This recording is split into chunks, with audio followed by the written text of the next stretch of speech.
Welcome to the Disrupting Obesity podcast. I'm Charlotte Skanes, and I'll be sharing ways to regain control over your body and lose an extreme amount of weight naturally. Being fat is about so much more than just the food.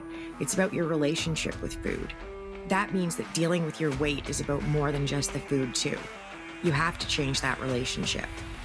You have to start disrupting obesity.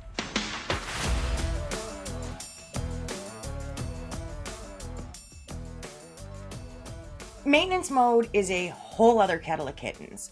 I think the assumption is that if you are able to get the weight off, you automatically know how to keep it off too.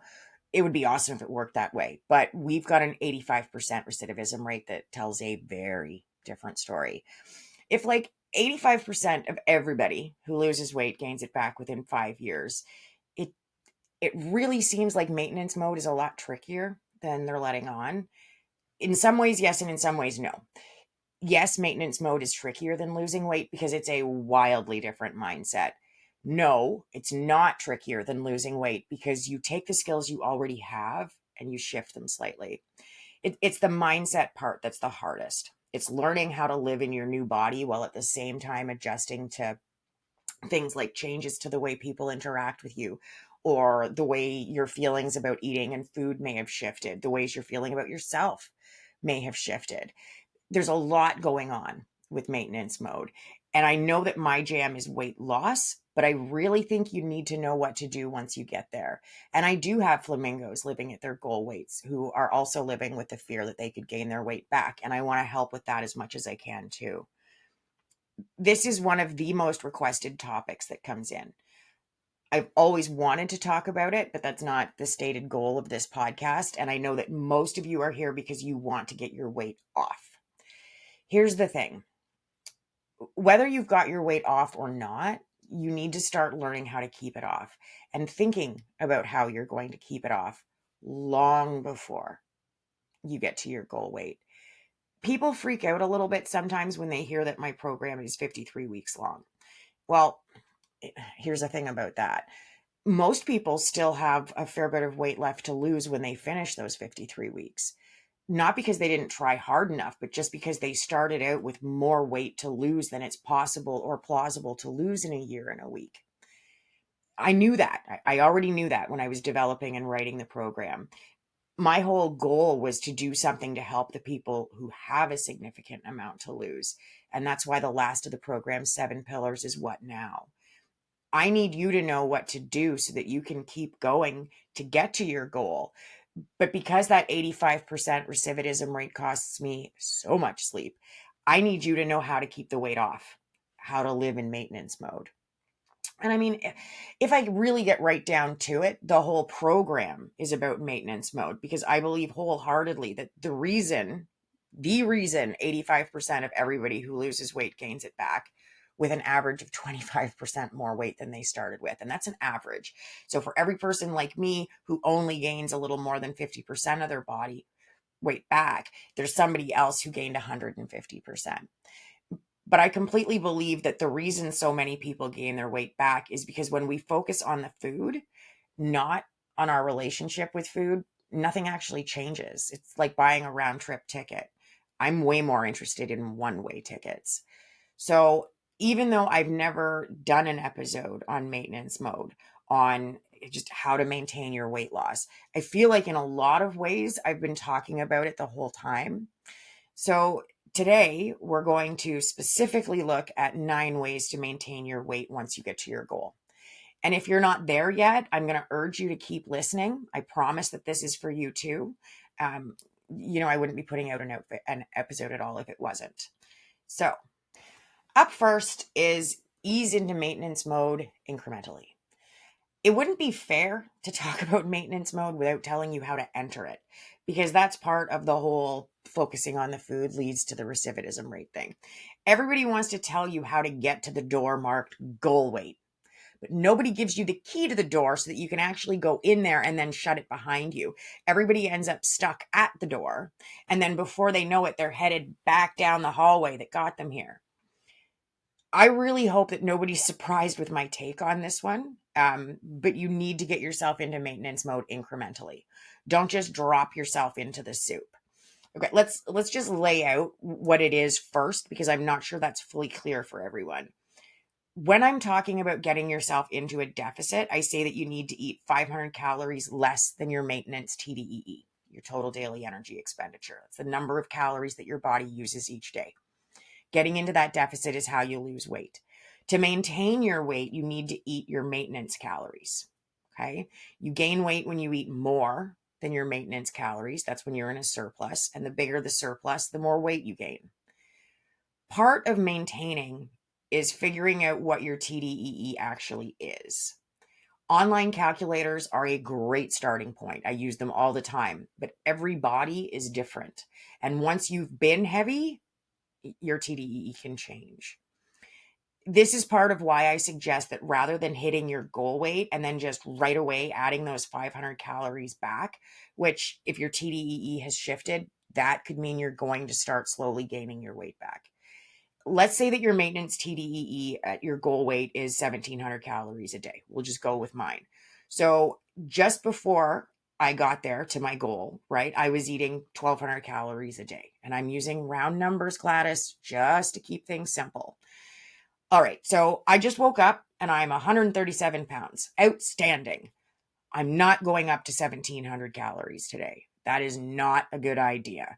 I'm going to add like 100 calories back and I'm going to see what happens. Because, yeah, the calculator says that my TDEE is 1700, but I used to weigh 338 pounds. So those calculators aren't going to be as accurate for me as they will be for someone who's worked their way up to 137 and just stayed there.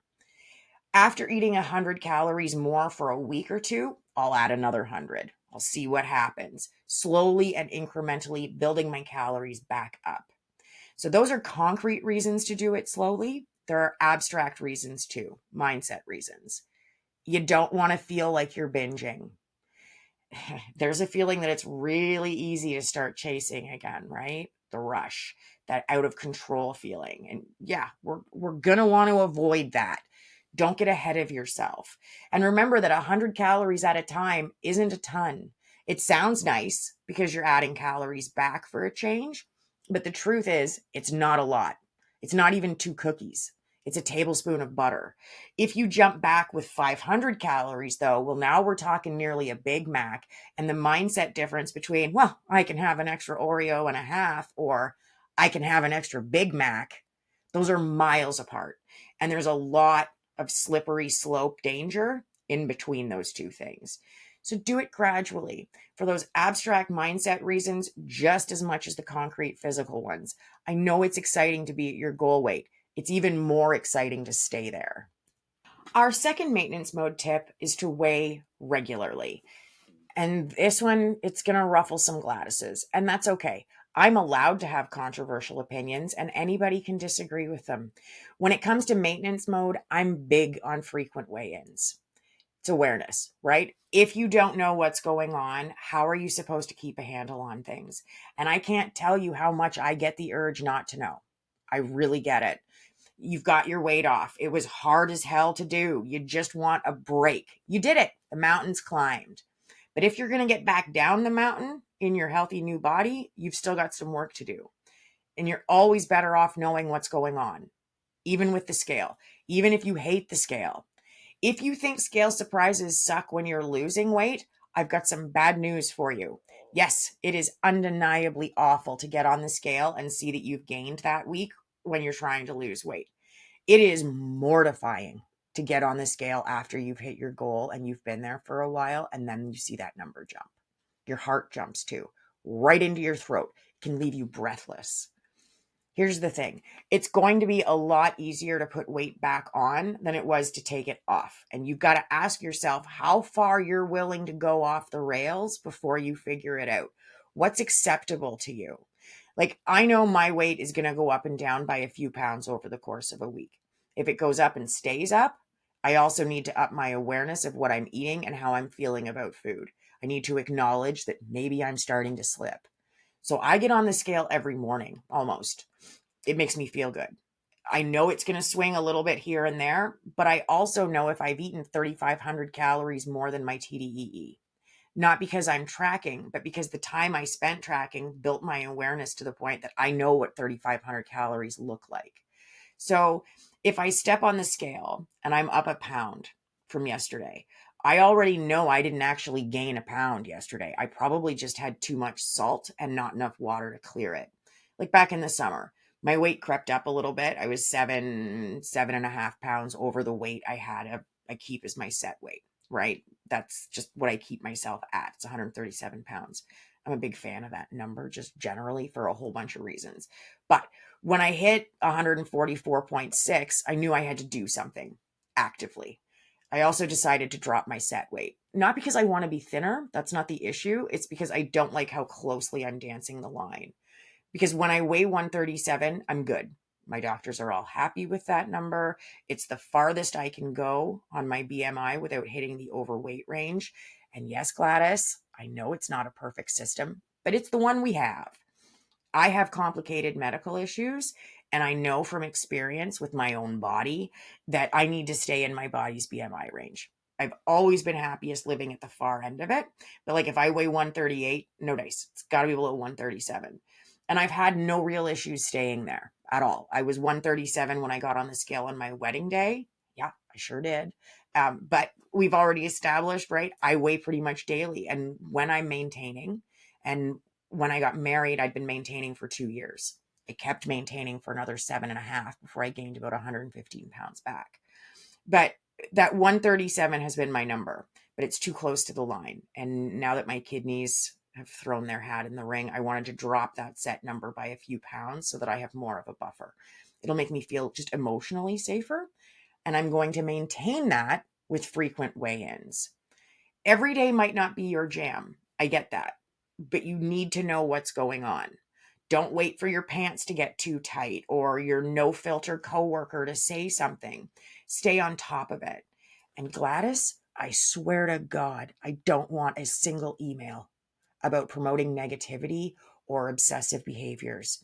There are people out there who thrive on control in perfectly healthy psychological ways. In a lot of ways, obesity can be about a loss of control, or at least the feeling that you've lost it, right? Or that you're out of control. When that's the case, reasserting control over one of our most basic human functions, I mean, eating is in the same category as breathing and using the bathroom. It's just something that we all have to do. And sometimes, in order to be healthy, you have to get that control back. And yeah, I know I say it'll make you crazy to weigh yourself more than once a week when you're losing your weight, and I'm standing by it. Maintaining is different. And the big reason why is that when you've lost a significant amount of weight, you're very well versed in the way the scale can go up and down. You have to find a balance that works for you. Maybe that's a couple times a week. Maybe it's daily. Maybe it is once a week, depending on how tight a ship you're running. But don't be afraid to use the scale for what it is. It's an awareness tool. Now, we're going to be talking about awareness a fair bit today. And to really kick it off is tip number 3. Keep paying attention.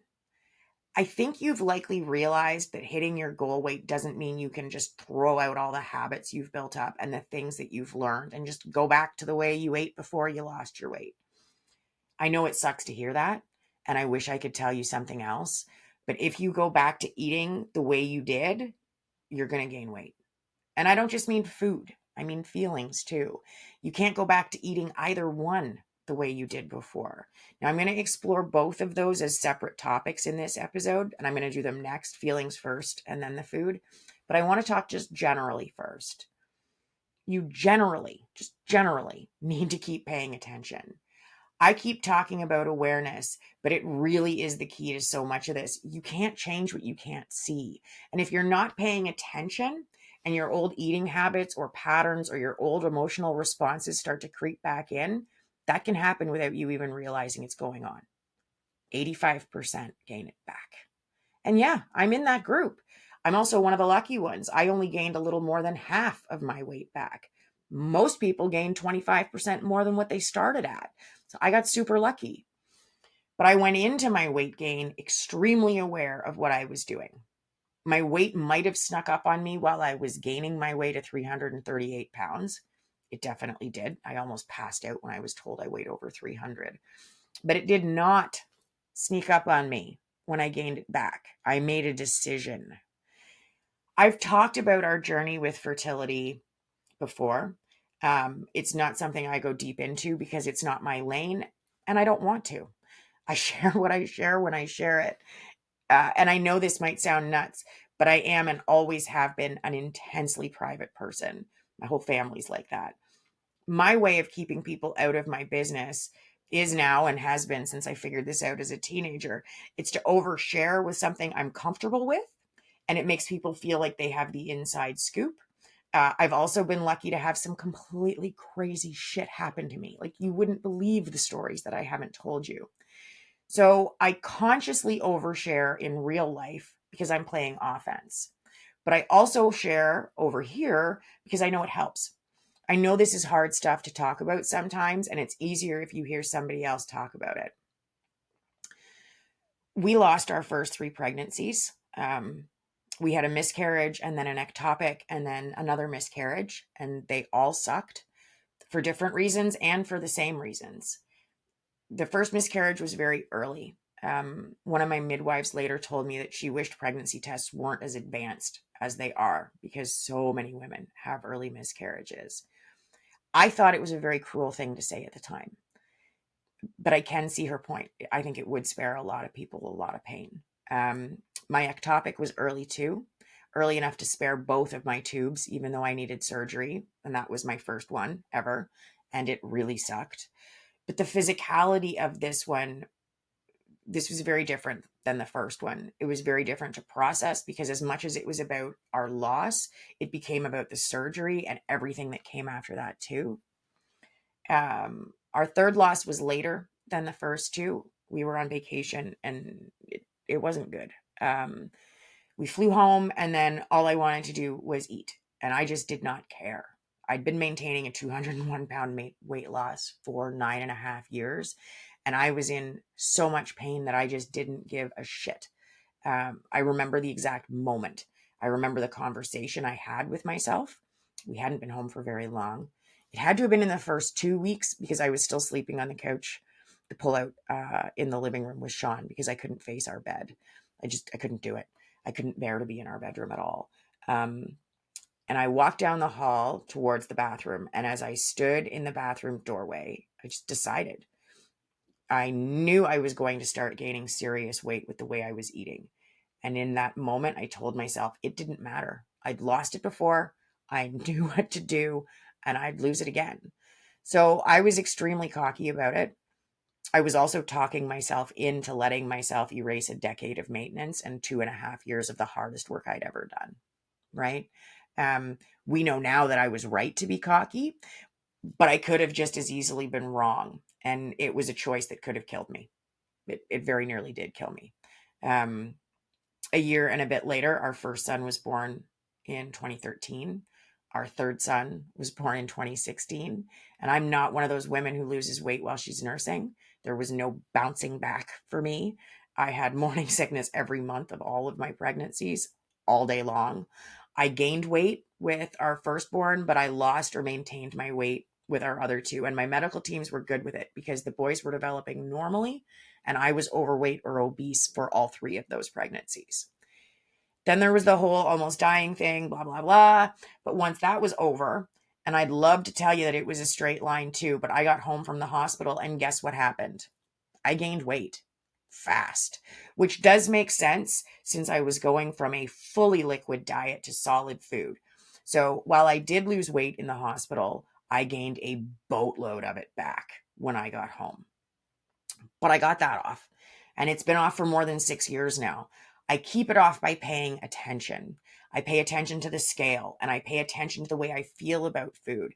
If I'm craving something that used to be an indulgence food for me, like I really want cold cuts or bacon or ice cream, if I start eating lots of cereal, I know my trigger foods. I know the things I'm reaching for. Now I know to ask myself why I'm reaching. And with a lot of those things, I pretty much already know what the driving emotion is behind them.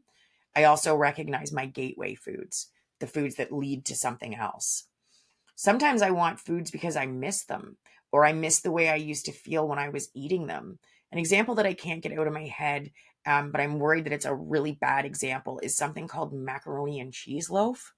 It's exactly what it sounds like it is. It's a cold cut. It's a deli meat, kind of like mock chicken, which I also love, or bologna. But it has macaroni noodles and bits of processed cheese baked into it. I have no idea how regional this stuff is. I'm not sure if it might just be an Ontario thing. I really don't know. Um, but it's a big trigger food for me. I have a whole ritual to the way that I eat it that makes me feel very happy. I pick it apart. I eat the noodles as I go and I make a neat little pile out of the cheese so that I can eat it last. I know, Gladys. I know. This is a shining example of disordered eating. But here's the thing, I'm not promoting it. I'm sharing it because somebody out there has a macaroni and cheese loaf ritual of their own, and I want her to know that she's not alone. I do really like the irony of the mac and cheese loaf, though. I eat it with such a controlled process, but it's the perfect example of being out of control. When I'm at the grocery store and I'm thinking that I might want to go grab some, right? I know to ask myself what's going on. Am I hungry? Because that's also a food I eat when I'm alone at night. And if I want to eat alone at night, there's always a chance that it's because I've got some other feelings going on. It's a comfort food for me because I've been eating it since I was a little kid. And that ritual that I have with it makes me think that when I want to eat it, what I really want to do is feel like I'm in control of something, like picking the deli meat apart and eating it in my funny little way. Awareness helps. It can stop me in my tracks at the store. And if it doesn't, if I still choose to pick some up, it slows me down. It stops me from eating the whole package like I used to. A couple of slices is enough, but I pay attention. I don't just eat it mindlessly and then wonder where it all went. My ritual might sound obsessive, Gladys, but it also means I'm very present with what I'm eating. I'm paying attention, and that means that a smaller amount of food is more satisfying than it used to be. I need to keep making that happen if I'm going to maintain. When I started this segment on generally staying aware, I said that we'd have two segments later about specifically staying aware about the food and the feelings. So let's take a look at the feelings side of it now. I need you to stay aware of your CRC. Comfort, reward, cope doesn't go away ever. Not if you're smart about this. There is no cure for emotional eating. I don't think we want there to be. Emotional eating is a human thing. And oh God, I'm going to get emails, but that's okay. Eating feels good. People with perfectly healthy relationships with food emotionally eat. Find me somebody who hasn't celebrated with food. I'll wait. We've all had some birthday cake. I realize that there are degrees to this. It's a spectrum. There are people on one end with healthy relationships with food who, use it emotionally for the quote unquote normal reasons. It's not an issue for them. Then you've got people down the opposite end who find themselves emotionally eating to excess. Their relationships with food are in serious trouble. I'm pretty sure I could eat just about any feeling you can name. Everything and anything could be a reason for me to eat. When you've lived your life at one end of the spectrum, it isn't reasonable to expect to just flip a switch and suddenly exist on the other end. I don't tell anybody to stop emotional eating. That's not the goal. The goal is to slowly move your way down the spectrum. To do that, you need to know where you're sitting on the spectrum. Now, if you've been here for a while, you probably know what I'm going to say next. You need to 3A weigh it. You have no way of knowing where you stand if you refuse to open your eyes. You also have to acknowledge what you see. Don't bury your head in the sand. Admit to yourself what you're doing. I'm eating this incredible chocolate cake because I had an absolute shit day, and this is how I'm coping with it. Those two steps are a huge change for a lot of people. We don't want to acknowledge some of this stuff any more than we want to be aware of it in the first place. Accountability is the doing something about it part. It's fine that you want the cake to cope, but how much do you actually need? Is there a way to fit it into that day's calories? Is there an alternative? A lower calorie chocolate, something else? Is this how you want to handle it next time? And that's an important one. I know the answer you think you might give is automatically going to be no. But is that the truth? Because I know that I would have said no in that moment. I would swear to myself that I was going to do better, eat less, eat something different. But there was at least a part of me that did want to turn to the cake next time. It felt good to eat it. It did make me feel better, kind of, or better about some things, but worse about others. Here's the thing. It was more comfortable for me to feel bad about myself than it was to feel bad about the situation I was trying to cope with. It was easier to feel bad about myself than it was to feel bad about the shitty day or the fight I'd had with Sean or the test I had coming up or whatever it was. I subconsciously chose the bliss of eating and the guilt and shame spiral that were going to enter the picture pretty quickly because it was what I knew. So it was what I was comfortable with. A lot of the time, rather than confront other feelings and emotions, I would turn to the familiar ones. And all roads led back to food. I loved to eat. I still love to eat. There are very few things that can bliss my brain out like food can. Eating made me want to eat more. One thing would lead to another, and memories of how amazing something tasted would drive me to eat more later. But the guilt and shame spiral led to food too. As much as I hated it, I got comfortable with feeling bad about my weight. Liking something and being comfortable with it are two very different things. My love of food didn't go away when I hit my goal weight. I didn't stop using food to comfort, reward, and cope. I didn't cure any of those things either.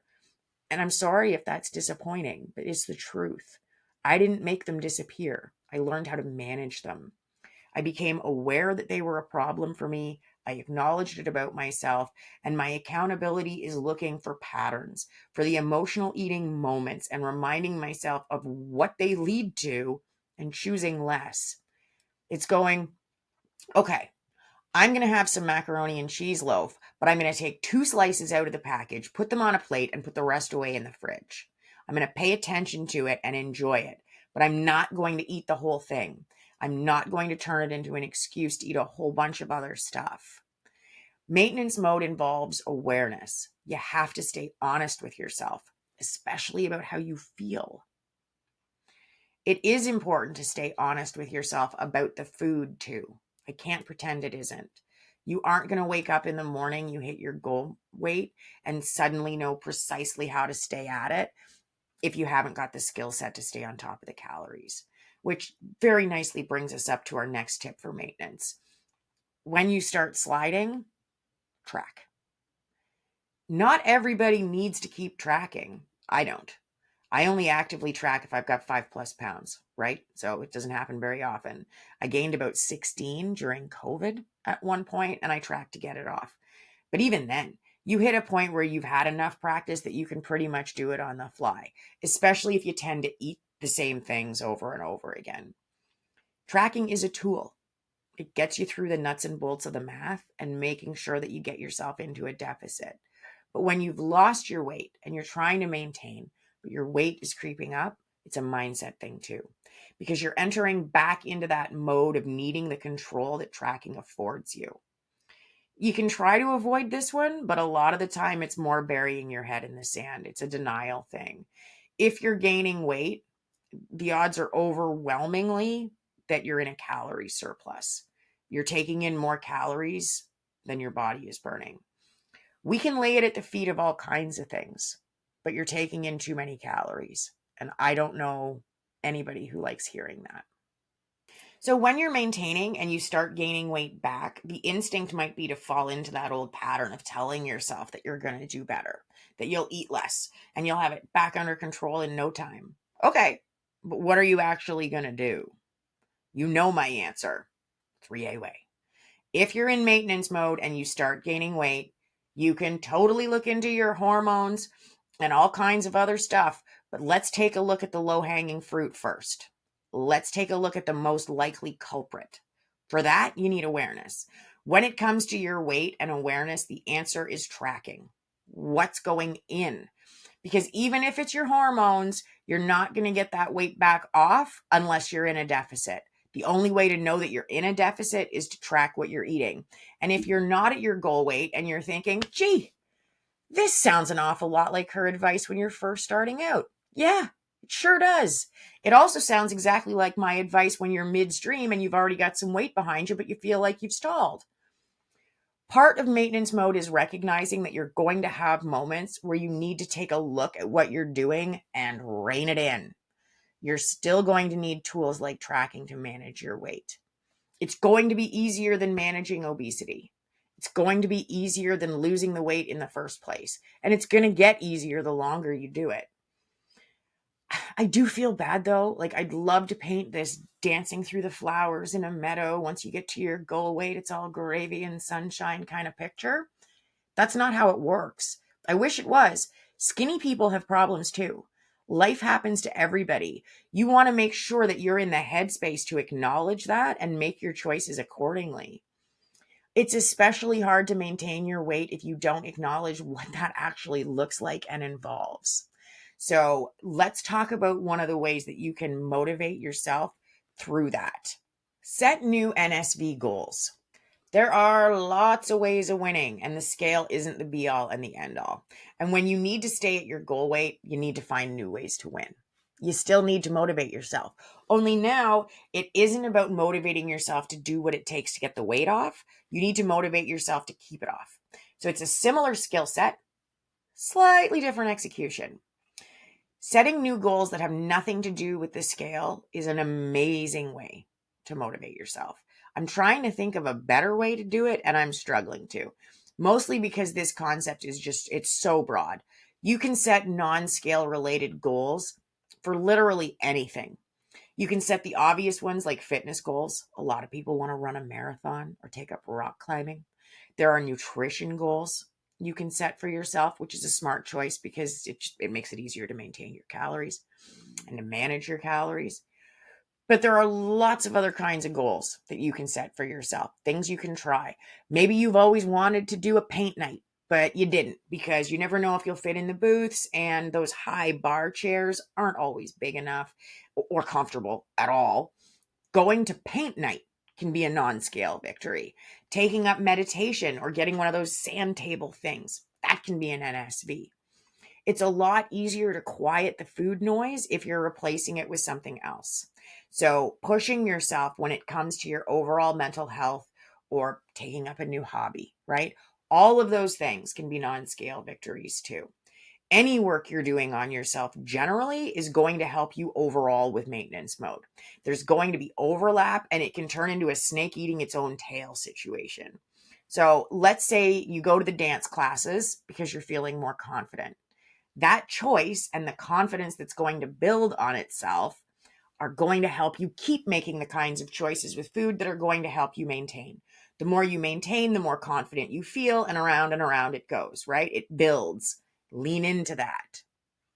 While you're at it, something else you'll find helpful is tip number 7. Remind yourself why you did it. Don't forget how it felt before you got yourself into maintenance mode. I'm obviously pretty in touch with my feelings on this one, but that's because I gained half of it back, right? More than half of it back, and I had to lose it again. I mean, sure, I talk about it here and on my social, but I started actively reminding myself of what it was really like when I was fat the second time I had to take it off.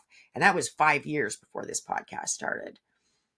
I lost weight because I don't like living in a fat body. And that is definitely going to land me some emails. But it's my body. I get to say what I want about it. I almost died in my fat body. Not directly because I was fat, but it helped exactly nothing. It made every single thing worse or harder or both. So I don't need a ton more than that to remind myself of why I did it. But I can still remember how I felt the first time, the time I had 200 pounds to lose. And none of those reasons have changed. I'm still grateful I can bend over without getting winded, that I can wrap a towel around myself, that, when I'm bent, I don't have all that pressure on my chest so I can't breathe. And I'm sorry, but I'm not actually sorry at all. I'm just trying to kind of warm the Gladyses up to just how offensive I'm about to be to them. I hated the way that I looked. I hated the way that my clothes fit. I hated that the clothes I wanted to wear didn't look the way that I wanted them to. But do you notice all the I statements just then, Glads? I'm allowed to have all those feelings. And so is anybody else. I'm so sick of the reverse fat shaming. I'm allowed to want to look thin. It doesn't mean I have issues. I don't give a shit how anybody else looks. Fill your boots. But I get to look how I want to. And I'm still big enough to be accused of being too fat to do this job. So you can forget about promoting excessively thin bodies too. I'm not doing that. Shove it. I'm buying precisely none of it. I actually had to deal with this just this week. Like while I was writing this episode, a little while ago, I put up a video. I don't know what I was thinking, but I put up a video where I used the words when I was fat. And I realized that it was probably going to be a problem just after I shot the video, mostly because this has happened to me before. But I posted it anyway. And sure enough, the Happy Bottom Brigade marched on in and started questioning my use of the past tense. What do you mean when you used to be fat? And off it kicked. So I'm very grateful to everybody who was standing up for me and letting me know what was going on. When it starts to get out of hand like that, I just start deleting and blocking. What I didn't share with you guys when I did a video on Instagram explaining the situation and thanking everybody. Something that I didn't say though, largely because there's no way to have this conversation without it getting flagged and having the whole video taken down. Um, and this is also a big part of why I deleted everything. Some of the people who were the loudest about calling me fat are part of a movement that promotes eating disorders. And I'm not going to name it because I don't ever want to be associated with it. And I don't want it to be keyword searchable in my podcasts. Um, but some of them were specifically promoting 500 calorie a day diets and insanely low goal weights. And I just couldn't have them in. I know it's not my space. Okay. I know it's Instagram space, it's Meta's space. So it is what it is. And I am working on a solution to that problem. And we are so close now. But I couldn't have that conversation on my feed. I just won't engage with that kind of energy. And it isn't what I want going on. And it was just a big trigger fest, right? I triggered the people who thought I was fat by saying that I'm not fat, which upset a lot of other people because the whole thing triggered them. And I really get that. I used to get so upset when the media would accuse thin or just normal weighted celebrities of being super fat, because if they were fat, then what did that make me when I was way more than twice their size? So I shut the whole thing down. Those aren't feelings I want people to be having when they're engaging with my content. But I'm in no way ashamed of the situation. I've got no problem talking about this stuff. The way it was making me feel wasn't the issue. I'm good with the way that I look. Calling me fat is kind of like calling me purple, whatever. Um, I lost weight in large part because I didn't like the way I looked. And you can call me vain or shallow or stupid or all three. You won't be the first. And I still won't give a shit. I don't think it's any of those things. I think not liking the way you look is a totally valid reason to want to lose weight. Now, obviously, I had health concerns when I lost the weight the second time. I can't tax my system any more than it already is. And for anybody who's new, briefly, I am missing a chunk of my pancreas, the tail, and a good portion of one side. My gallbladder is gone. I have kidney disease and secondary diabetes. I have a spinal cord injury. I have left piriformis syndrome. I'm pretty sure I'm forgetting something, but you get the idea. I really can't put any more stress on my body than it's already under. And it is doing an amazing job. My body and I are kicking ass right now. But the first time I lost weight when I was in my 20s, I was worried about my health then too. So was Sean. He was worried about how winded I would get doing really simple things. Now, he never once, not one time, did that man make me feel bad about my size. And he trusted me enough to tell me that he was scared. I was scared. My weight was completely out of control. I wasn't willing to see or acknowledge that my eating was out of control, but it was too. I hated the judgment, the real kind, and then just the way I generally just felt judged. And I probably unfairly assumed, right, that I was being judged at least some of the time. It just became my default setting. I couldn't hide how big I was. I knew people could see it, and I knew they were probably thinking something. Was that fair? No, which is another part of what made me hate it all so much. I knew it wasn't fair, that I wasn't being fair, and I hated that too. It's probably pretty obvious that I got way over that. I walk through the world with pink hair, right? This isn't a wig that I put on to make my videos. This is my actual hair. So people make snap judgments about me all the time, and I'm very good at with it. But I got out of the hospital and I just didn't give a fuck anymore. I couldn't. I didn't have it in me. I almost died. Perspective shifted. Also, my hair, it's a thing. I've always had a thing with it. I was an early adopter of the crazy colors. Um, but a lot of my hair fell out when I was sick. Like most of my hair fell out when I was sick. I went into the hospital with hip length hair. Yeah. I came out with a scalpy chin length bob of the little bit that was left. Ultimately, I ended up with a pixie cut for the first time in my life ever at 37 years old. My hairdresser was an absolutely amazing woman, and I don't talk about the day that she came to the hospital and cut off what was left of my hair. And I don't talk about the appointments that I had with her in the first couple of years after. But her name was Stella, and she was just an angel. We went pink pretty early on, and ended up shaving half of my head. And it's been pink pretty much ever since. And I can't imagine going back. So my hair is a thing. So is my weight. And no, if someone meets me now, they have no clue that I used to be 200 pounds overweight, but it's still part of who I am. And I carry the way it made me feel. And I remind myself of why I did it so that I don't have to do it again. You don't want to do it again either. Remember your reasons. Don't forget what it was like for you. Don't gloss over it and focus exclusively on all the happy feelings that went along with the overeating. I don't want you to think that I'm jumping on the maintenance mode is impossible, so what's the point bandwagon. That is 100% not what I'm doing. Maintenance mode couldn't be more worth it. And I think the voices that are the loudest on that front are also the ones who haven't had the chance to change their overall relationship with food. They don't have the skills to stay there. I'm not being negative. I'm being realistic. Maintenance mode isn't impossible. It isn't even the differences between it and losing weight, right? I think a lot of it is that we don't talk about it. There isn't much in the way of conversation about it, and there needs to be. I really want you to be able to maintain your weight too. And something I've learned is our next tip. It is really important to do the things you said you would. Once the weight is off, you might as well do those things that you said you were going to do once you did it. That's motivating.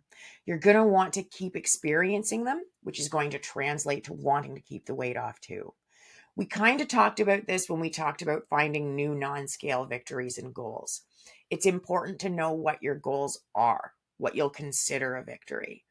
I encourage everybody with a lot of weight to lose to motivate themselves by making a list or a vision board of the things they want to do once they get to their goal. Whether it's roller coasters or roller skating, it doesn't matter what it is. Maybe it's snorkeling or auditioning for the local play. I don't know what your thing is, but do it. Don't make more excuses to not live your life the way you want to. Now, I know we're all sick of hearing from the chick who almost died. I get it. I'm very nearly sick of the sound of my own voice with this one too. But I've been to the end, and I can tell you that the only thing you want is more time. So you need to have the experiences and do the things you said you were going to do while you have the time to do them. You don't have to like them. You don't have to dedicate yourself to Taekwondo, but you can still try it, whatever your it is. Something else I want you to do to make it easier to maintain is to celebrate yourself. Here's the thing. If you've persevered through significant weight loss, you're a unicorn. This is a very big deal. You should be proud of yourself. You should feel like you've accomplished something significant because you have. I know you're going to have a bunch of new stuff to deal with. There's a lot that comes along with moving around in a new body. Lots of things can change. And sometimes there are things you're not expecting, like the way people treat you. It can be really unsettling when everything you know about the way people are going to treat you based on your looks shifts. Something I see all the time is how upsetting it can be when you lose a lot of weight and all of a sudden it feels like people are nicer and you're being included and treated better. That's undeniably true. I found, though, that a lot of the time I was acting differently too. The way I was responding to things was different. I expected people to judge me for my size. So now that they were treating me kindly, I assumed it was just because I was thin. Just like I assumed when I was fat that if someone was rude to me, it was because of my size. It's an adjustment, right?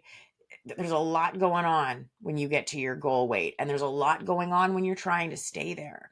It's going to be easier if you can celebrate yourself, if you can acknowledge that it was you who did the work to get here. That means you're more than capable of doing what you need to do to stay here.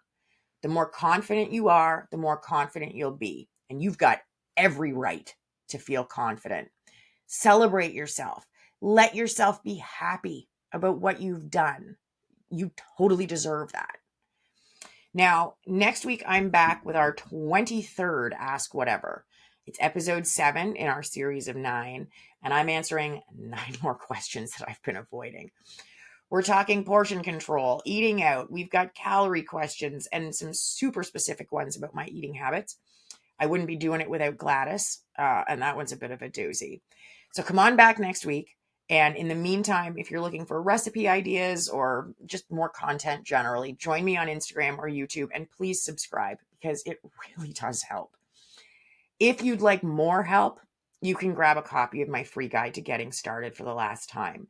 And if you'd like to see the webinar I did a couple of weeks ago and get the free resources I gave away, you can grab them through the links in the notes, or you can head over to disruptingobesity.com and pick them up there. I will see you soon. And in the meantime, keep trying, keep tracking, don't be intimidated, and don't give up. You've totally got this. Thank you for listening to Disrupting Obesity with Charlotte Skanes. If you know it's time to take back control, lose the weight, and keep it off, reach out to me privately with a direct message on Instagram that says ready, so you can start disrupting obesity.